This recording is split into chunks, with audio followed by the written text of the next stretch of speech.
হিন্দুদের ধর্মগ্রন্থ ভবিষ্য পুরাণে আমাদের নবী সম্পর্কে কি বলা হয়েছে এখন একটু আপনাদের শোনাবো। তারপরে শিব পুরাণে কি বলা হয়েছে হিন্দুদের ভগবান ব্রহ্মা সম্পর্কে সেটাও একটু আপনাদেরকে দেখাবো।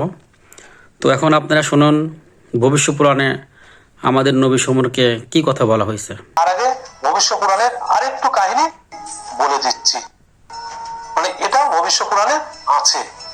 রেগিস্তানের বুকে এক পিশাচ জন্ম নেবে যার নাম হবে মোহাম্মদ। সে এমন এক ধর্মের প্রচার করবে যার কারণে মানব জাতি বিপদে পড়বে। তাদের মধ্যে হাহাকার শুরু হবে। সেই অসুরকুল সমস্ত মানব জাতিকে সমাপ্ত করতে চেষ্টা করবে। সেই ধর্মের লোক লিঙ্গের অগ্রভাগকে জন্ম নিতেই কেটে ফেলবে। তাদের শিখা অর্থাৎ টিকি থাকবে না। তারা দাড়ি রাখবে কিন্তু মোচ রাখবে না। সে খুবই হই হট্টগোল করবে। সে মানব জাতিকে নষ্ট করতে সর্বদা চেষ্টা করবে। রাক্ষস জাতিকে সে বাড়াবে আর নিজেদের মধ্যে সে ঝগড়া ঝামেলা করবে। যদি তাদের শেষ করা না হয় তাহলে সে সবাইকে মৃত্যুর দিকে ঠেলে দেবে। শুনলেন ভবিষ্য পুরাণে আমাদের নবী সম্পর্কে কথা। এবার শিব পুরাণে দেখবেন হিন্দুদের তিন ভগবানের এক ভগবান হচ্ছে ব্রহ্মা। ওদের হিন্দুদের তিনজন ভগবান বিষ্ণু, ব্রহ্মা এবং শিব। এবার শিব পুরাণ থেকে আপনাদের শোনাবো। দেখেন শিব পুরাণে কি বলা আছে। বিবেচনা করবেন ভগবান শিবকে বিয়ে করাচ্ছেন কে? পিতামহ ব্রহ্মা শিব পার্বতীর বিয়ে পড়াচ্ছেন। বিয়ে পড়াতে পড়াতে শিবানী মানে শিবের স্ত্রী মুখের দিকে তাকিয়ে দেখে ফেলেছে কে না আমাদের পিতামহ ব্রহ্মা।